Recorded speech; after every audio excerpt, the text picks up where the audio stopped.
नमस्कार दोस्तों। जैसा कि अपने पिछले वीडियो में मैंने आपको बताया था कि गीता में वर्ण व्यवस्था के लिए क्या कहा गया है और इस तरह से समाज में क्या भ्रांतियाँ उनको लेकर फैली हुई है और तमाम धर्माचार्यों द्वारा किस तरह से अर्थ का अनर्थ बताकर आपको बताया जाता है।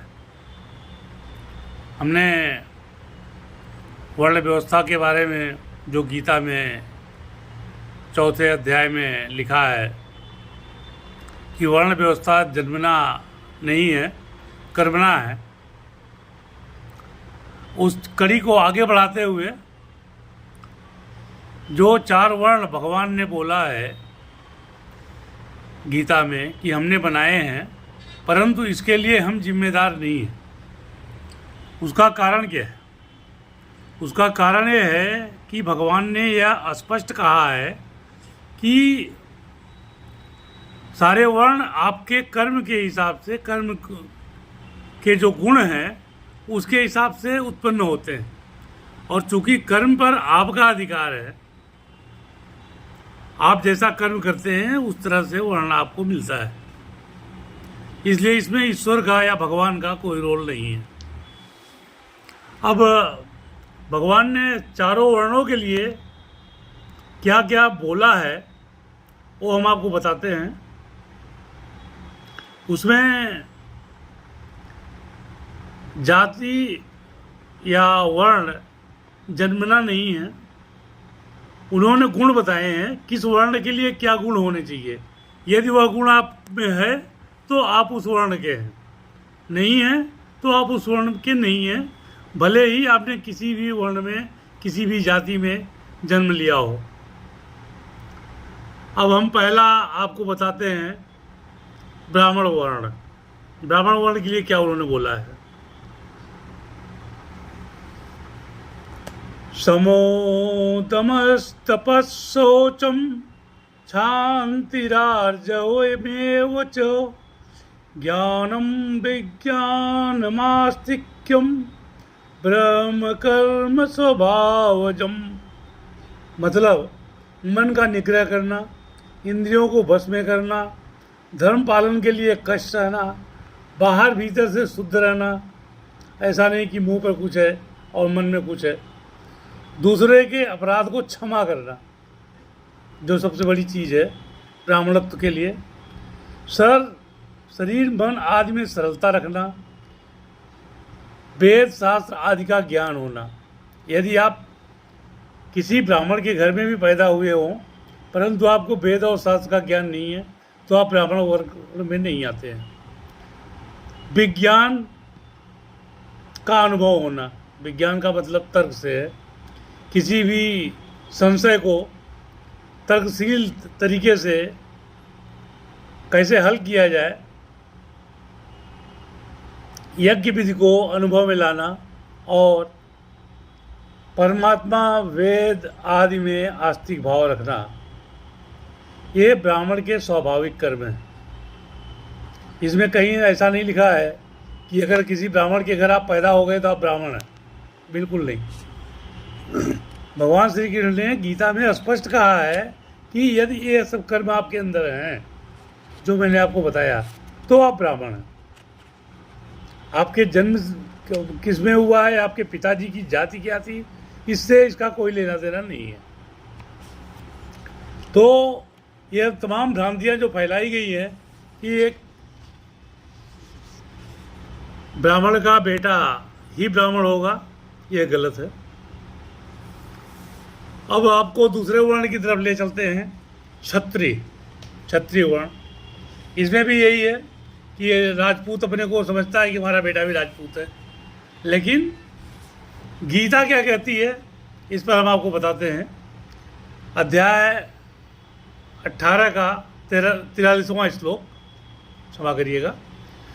शौर्य तेजो धृतिर्दाक्ष्यम युद्धे चाप्य पलायनम दानमीश्वर भावश्च छात्रम कर्म स्वभावजम, अर्थात सूरवीरता, तेज, धैर्य, प्रजा के संचालन के लिए आपकी चतुरता, युद्ध में कभी पीठ न दिखाना, दान करना और शासन करने का भाव, ये क्षत्रिय के स्वाभाविक कर्म है।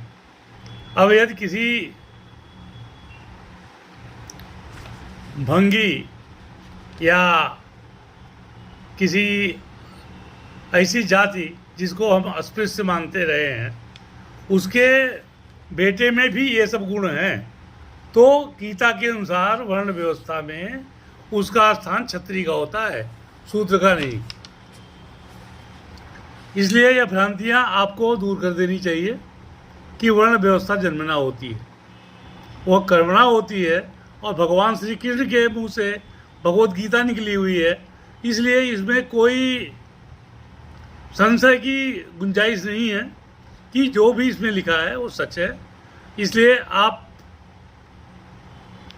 वर्ण व्यवस्था जो धर्माचार्यों द्वारा पढ़ाई जाती है उस पर बिल्कुल विश्वास न करें। अब हम आपको तीसरे वर्ण की बात करते हैं, जो काफ़ी विस्तृत है और इसमें तमाम जातियाँ, सनातन धर्म की तमाम जातियाँ आती हैं, परंतु हमारे धर्माचार्यों ने इसको एक जाति से जोड़कर रख दिया था, वैश्य।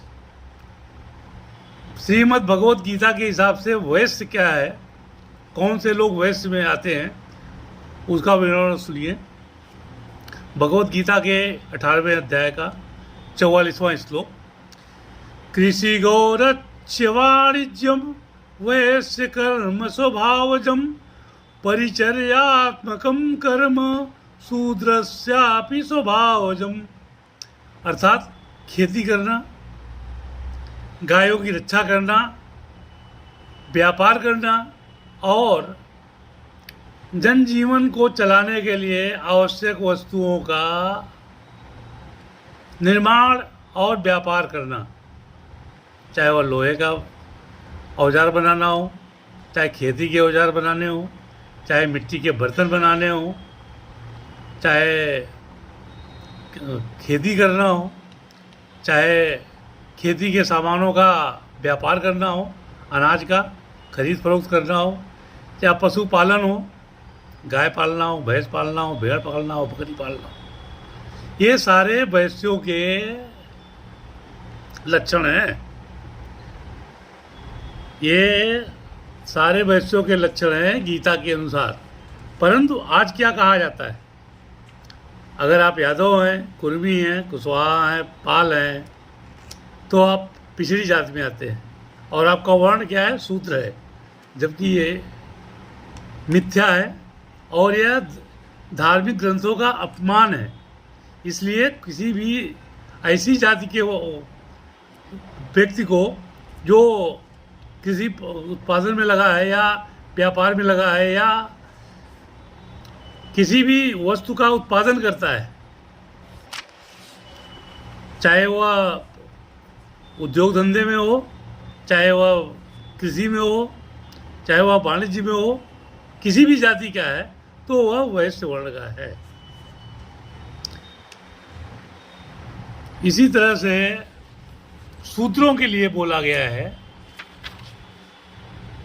जो सेवा भाव में लीन है, जिनका कर्तव्य सेवा करने का है या जो सेवा करते हैं, सेवा भावी हैं, वे शूद्र वर्ण में आते हैं। इसका मतलब नहीं कि अगर आप किसी सेवा भावी के घर में पैदा हुए और आप खेती करने लगे तब भी आप शूद्र हैं, बिल्कुल नहीं। भगवान श्री कृष्ण ने ऐसा बिल्कुल नहीं कहा है। तो मेरा उद्देश्य यह था कि जो भ्रांतियाँ तमाम धर्म को लेकर लोगों के बीच में फैली हुई हैं, उसको दूर किया जाए और उसका आपको प्रमाण दिया जाए। इसलिए मैंने आपको सारे श्लोक सुना दिए, श्लोक का नंबर बता दिया। अगर आपको वर्ण व्यवस्था के बारे में और भी कहीं से कोई संशय है तो आप निसंदेह हमारे वीडियो पर अपना मंतव्य जाहिर कर सकते हैं। आपको संतुष्ट करने और साक्ष्यों के साथ प्रमाण देने की हम पूरी कोशिश करेंगे। साथ ही आपको हमारे वीडियो को लाइक करना, और अगर आपने सब्सक्राइब नहीं किया है हमारे चैनल चेतना फाउंडेशन को तो सब्सक्राइब अवश्य करें, ताकि हम आपको समय समय पे सच्चाई से रूबरू कराते रहें। धन्यवाद।